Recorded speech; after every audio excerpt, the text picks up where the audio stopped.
आ रही है। वालेकुम सलाम। जल्दी से बैटिंग दे दो, वो हम शुरू से कर लेते हैं आज। सिमुल्सन वाला। सिमुल्सन, मल्टीप्लायर, अच्छा। एक्सीलरेटर, इंटरेक्शन प्रिंसिपल, इन मॉडल, सॉरी। ये नेशनल इनकम मॉडल है जिसमें इन्वेस्टमेंट का एक पैटर्न दिया हुआ है। उसके अकॉर्डिंग उसकी वैल्यूज पुट करके हमने नेशनल इनकम की वैल्यू पुट करनी है, यानी कि वाई की इक्वेशन निकालनी है। और वो इक्वेशन निकल आए तो उसको फिर हमने सेकंड ऑर्डर वो डिफरेंस इक्वेशन में कन्वर्ट कर देना है। तो वो इक्वेशंस कौन कौन सी गिवन है? Y T equal C plus I plus G. Three sector economy है और इसे इक्वेशन वन बोलेंगे हम। सी किसके इक्वल है जी? ये गैमा इंटू प्रीवियस पीरियड की नेशनल इनकम। ये गैमा मल्टीप्लायर है, ये साथ मल्टीप्लायर होता है। जिस तरह C equal to A okay. Plus small C by ये होता है ना। तो ए वाला सेगमेंट इसमें नहीं है, ये एमपीसी है। यहाँ पे एमपीसी इक्वल टू गैमा दिया हुआ है, तो वाई की जगह पे वाई टी माइनस वन है, प्रीवियस ईयर की इनकम। जिस तरह कोवेब प्रीवियस ईयर की प्रीवियस पीरियड की प्राइस पे डिपेंड करता है, इसी तरह ये सिमुल्सन एक्सीलरेटर मॉडल प्रीवियस पीरियड की इनकम पे डिपेंड करती है इसकी कंजम्पशन। इन्वेस्टमेंट वो क्या है जी? अल्फा इंटू करंट पीरियड की कंजम्पशन माइनस प्रीवियस पीरियड की कंजम्पशन। यहाँ पे वो बता देता है कि गैमा क्या है, एमपीसी है, अल्फा क्या है, एक्सीलरेटर कोफिशिएंट है, एक्सीलरेटर कोफिशिएंट। और इफ, यहां से सॉल्यूशन स्टार्ट। ये चीजें आपको सारी गिवन होंगी। आपने कहना है जी C T equal gamma Y T minus one है, तो कॉमन सी बात है सी टी माइनस वन ये किसके इक्वल होगा?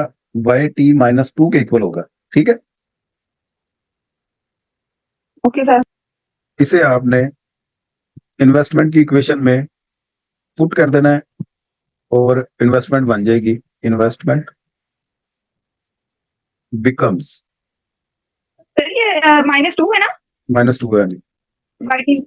आई T equal alpha into gamma Y T minus one minus gamma Y T minus two. तो सी टी की जगह पे gamma Y T minus one इसी के इक्वल है ना सी टी। जी। और सी टी माइनस वन उसकी जगह पे गैमा टी माइनस टू इसके इक्वल है। ये पुट कर दिया हमने तो यही बनी। जी सर। इन्वेस्टमेंट को अब कर देंगे मल्टीप्लाई, सॉरी, अल्फा को कर देंगे multiply. I T equal alpha gamma into Y T minus one minus Y T minus two. ये क्या किया बोला? गैमा कॉमन आ गया बाहर। ठीक है। ओके। तो ये जो आई जी की सर। आपके पास इक्वेशन, आई की ये इक्वेशन है, सी की ये इक्वेशन है और जी वैसे गिवन है। इनकी वैल्यूज आप इक्वेशन वन में पुट कर दें।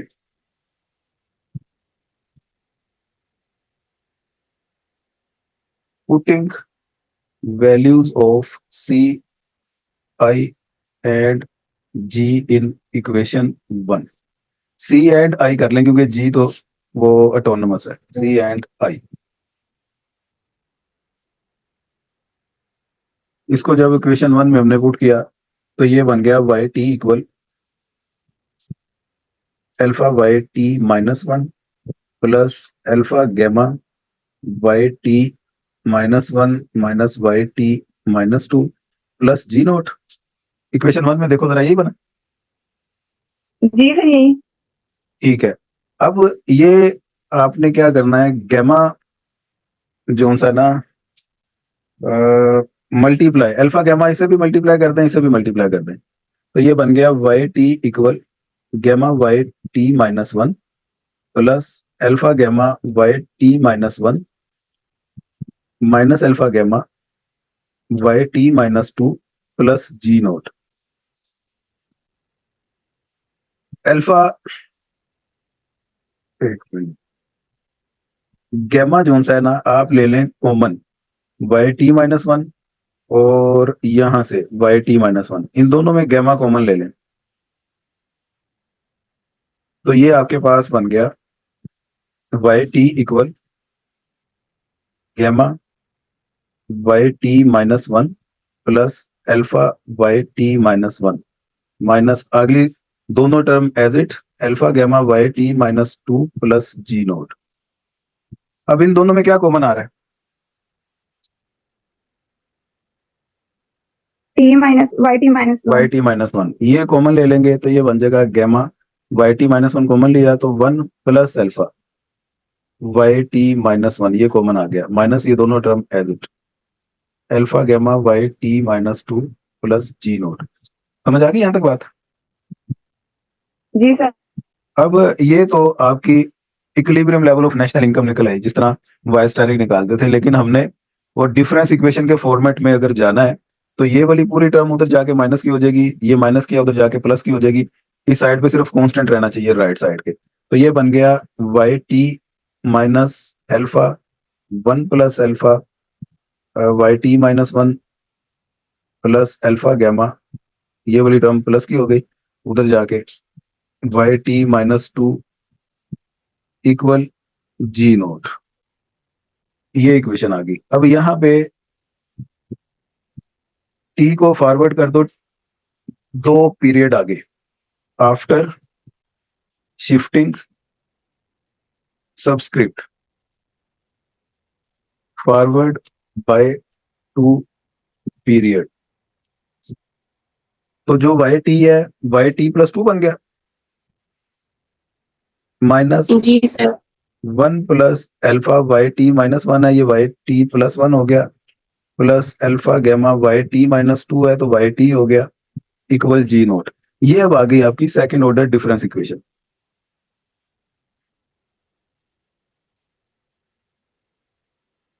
सर हम इसकी डेरिवेशन याद होनी चाहिए।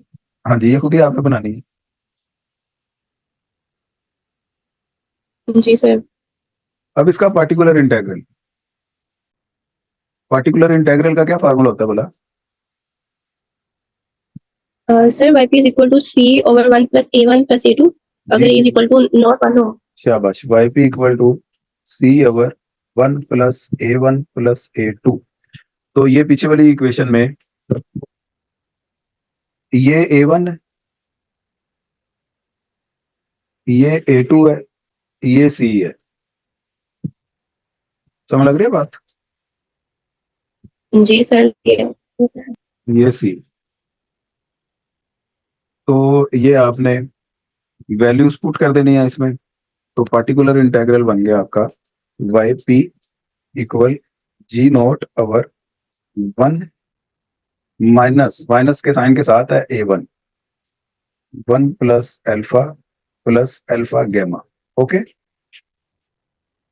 जी sir. Y P equal G nought over one minus gamma minus alpha gamma plus alpha gamma, तो ये दोनों कट गए, फाइनली वाई पी आ गया G nought over one minus gamma.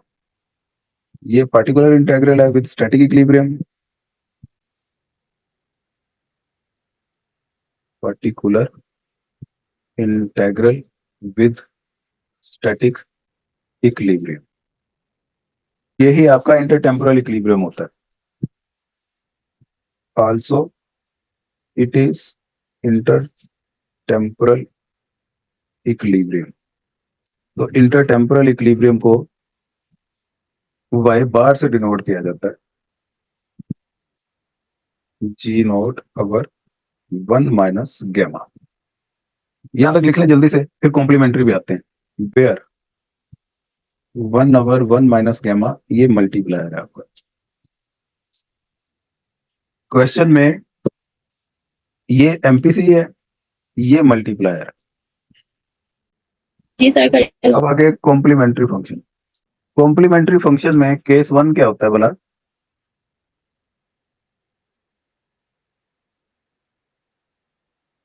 Real distinct root.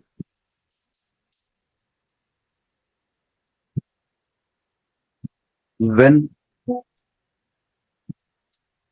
a1 का स्क्वायर ग्रेटर देन 4a2, फिर real distinct roots होते हैं ना।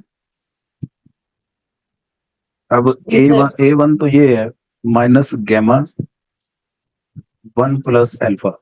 तो इसका स्क्वायर ये हमने चेक करना है, ग्रेटर ऑफ 4 इंटू A2 है अल्फा गैमा।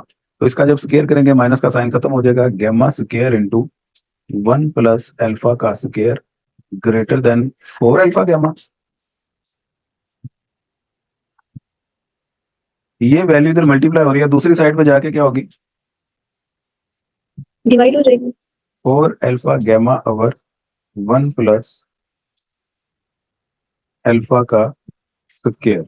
और ये स्क्वायर ये गैमा के साथ कैंसिल हो जाएगा, कट जाएगा ना, या यूं समझ लीजिए गैमा इधर मल्टीप्लाई हो रहा है, उधर आके डिवाइड होगा, तो ये स्क्वायर के साथ कैंसिल हो जाएगा। समझे बात?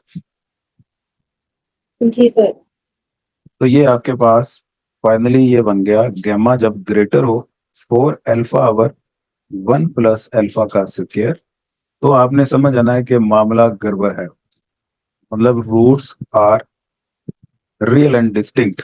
तो इसमें फिर आपको B1 और B2 ये दोनों निकालने पड़ेंगे।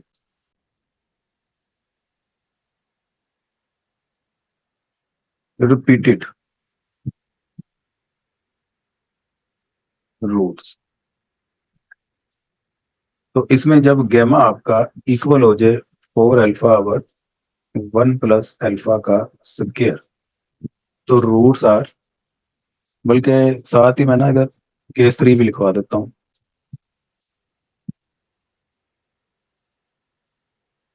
केस 3 कॉम्प्लेक्स, इधर है रिपीटेड। इसमें है गैमा जिस वक्त इक्वल हो जाए 4 अल्फा ओवर 1 प्लस अल्फा का स्क्वायर, तो रूट्स रिपीटेड, इसमें लेस देन हो जाए 4 अल्फा ओवर 1 प्लस अल्फा का स्क्वायर। जल्दी करें जी, मैं मिटाने लगा हूं सारा कुछ। ओके, जी सर, लिखूंगा। Characteristic equation. Characteristic equation basically वो सेकंड ऑर्डर डिफरेंस इक्वेशन को देख के बनेगी, वो आपकी आ गई B square minus gamma into 1 plus alpha B plus alpha gamma 0। तो करेक्टरिस्टिक इक्वेशन होमोजेनियस होती है ना? जी सर, इक्वल टू 0 होता है। हाँ, करेक्टरिस्टिक रूल्स।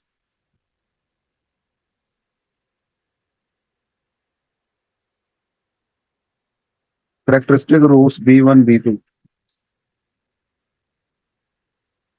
लिखते हैं ये, जिसमें आप B1 B2 की वैल्यू इस तरह से निकालेंगे कि A1 किसके इक्वल है, माइनस गैमा 1 प्लस अल्फा, तो माइनस A1 इक्वल हो गया gamma into 1 plus alpha, plus minus 4A2 A1 square था gamma square into 1 minus alpha का स्क्वायर 1 प्लस अल्फा का square minus 4 alpha gamma divided by 2। We know that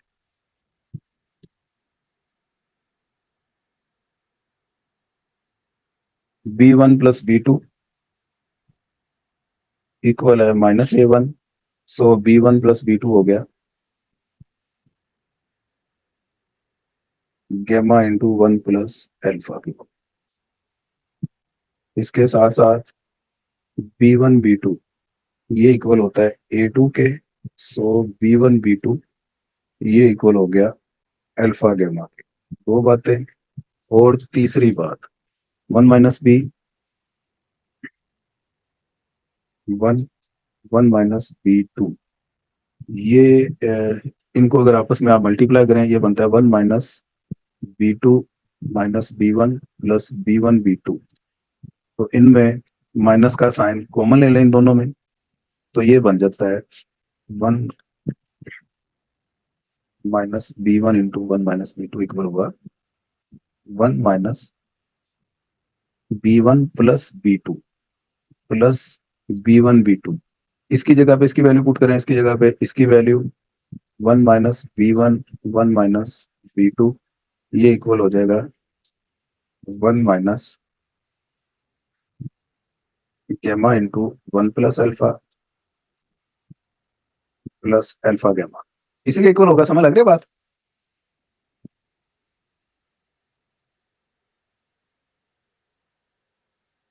one minus gamma minus alpha gamma plus alpha gamma, इनको multiply किया तो ये बना, और and वाला अल्फा गैमा ये आ गया। अब कटिंग जिस चीज की हो रही है वो कर दो, ये अल्फा गैमा इससे कट गया, तो फाइनली क्या बचा जी हमारे पास?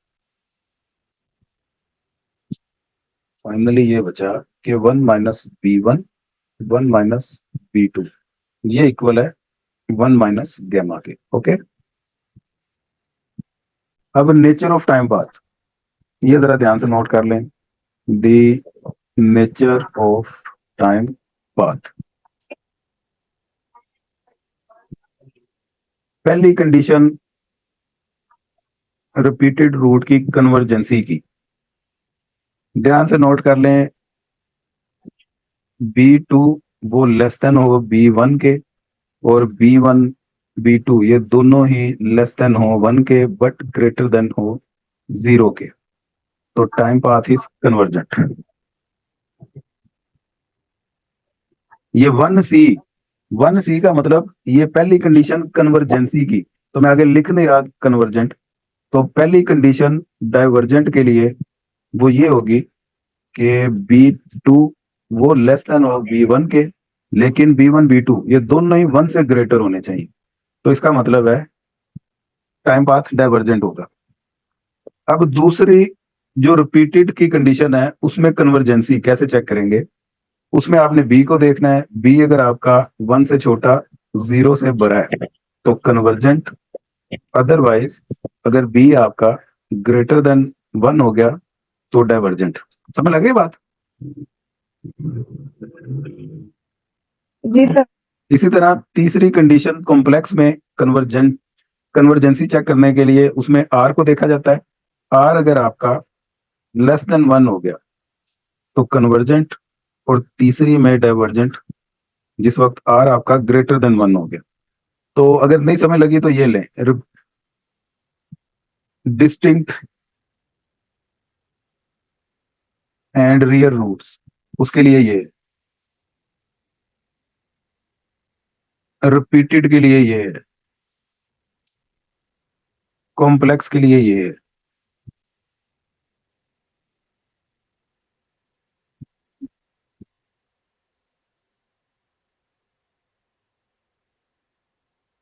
ठीक है जी, एंड आर इक्वल टू 1 हो गया तो ये यूनिफॉर्म। इधर दूसरी में बी इक्वल टू 1 हो गया तो uniform.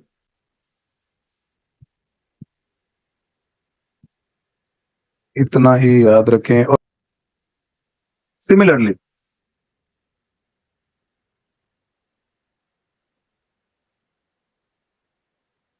If alpha gamma less than 1 हो जाए, नॉन ऑसिलेटरी,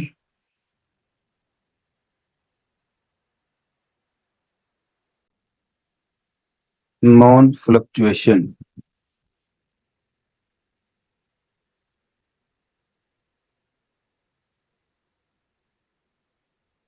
ये दोनों in distinct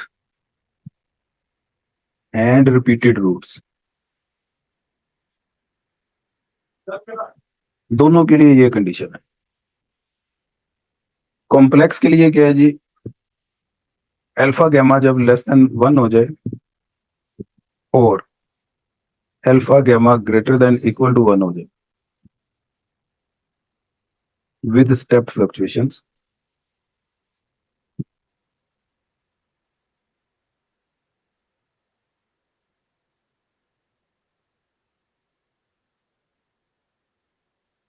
in complex roots. Sir ये क्या लिखा है विद स्टेप्ड फ्लक्चुएशन। अब अगर कॉम्प्लेक्स रूट्स हैं उनमें आपने ओसिलेटरी नॉन फ्लक्चुएशन ये नहीं लिखना, उनमें आपने लिखना है स्टेप फ्लक्चुएशन। ठीक है? ओके। हाँ, अगर आपके पहले दोनों केसेस हैं उनमें आप नॉन ओसिलेटरी नॉन फ्लक्चुएशन इस तरह का लिख सकती है।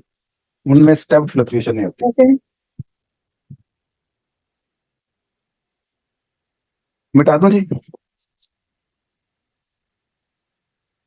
अभी जल्दी से एग्जांपल कुछ करेंगे न्यूमेरिकल, फिर जी। क्लियर होगी बात। लिख लिया यहाँ तक? जी सर। एग्जांपल 1 लिखें जी। एक्सीलरेटर ये गिवन है 0.8 एंड एमपीसी ये गिवन है 0.7।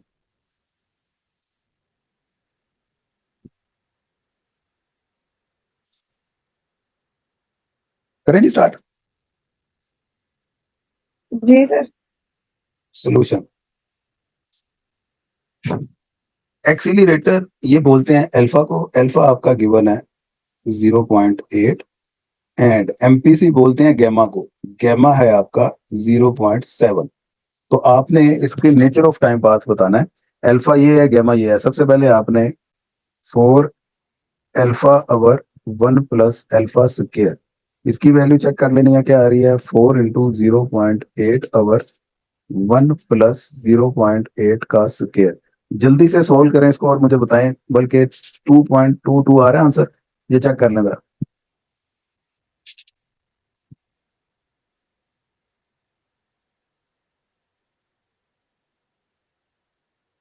भाई जल्दी करें, टाइम खत्म हो रहा है। 2.22 ही आ रहा है, और इसको गैमा के साथ कंपेयर कर लें, गैमा से ग्रेटर आ रहा है आंसर के छोटा आ रहा है?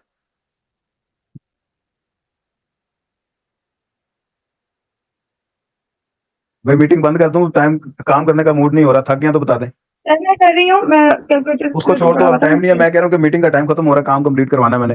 ये गैमा देखें, अच्छा क्या बात। गैमा से ये जी। नीचे वाला आंसर बड़ा है कि छोटा है? उसका छोटा है गैमा का। अच्छा, अब गैमा आपका लेस देन हो गया 4 अल्फा ओवर 1 प्लस अल्फा का स्क्वायर।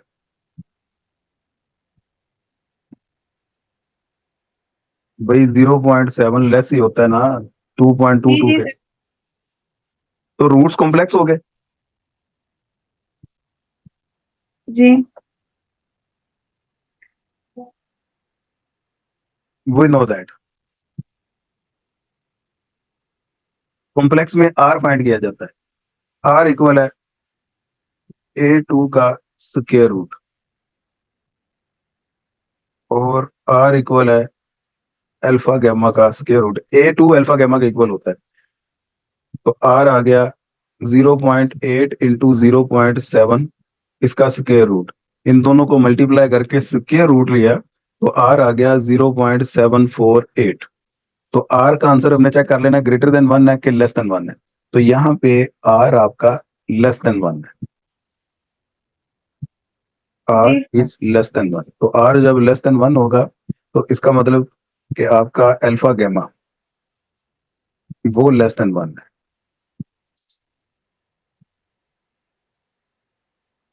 तो आगे फिर आप लिख लें टाइम पास क्या बना इसका।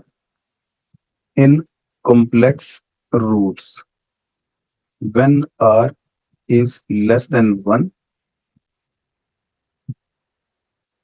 the time path is convergent, stepped fluctuations or damped stepped fluctuations। ये क्वेश्चन आपका कंप्लीट हो गया। इसी तरह एग्जाम्पल 2 ये आपने खुद करनी है होमवर्क। एग्जाम्पल नंबर 2 करनी है आपने, और साथ ही एक्सरसाइज नंबर 18.2 ये आपको मिलेगी पेज नंबर 581 पे। इसका जैसे कौन कौन सा क्वेश्चन करना है वो भी बता दें। क्वेश्चन नंबर 1 कंप्लीट करना है।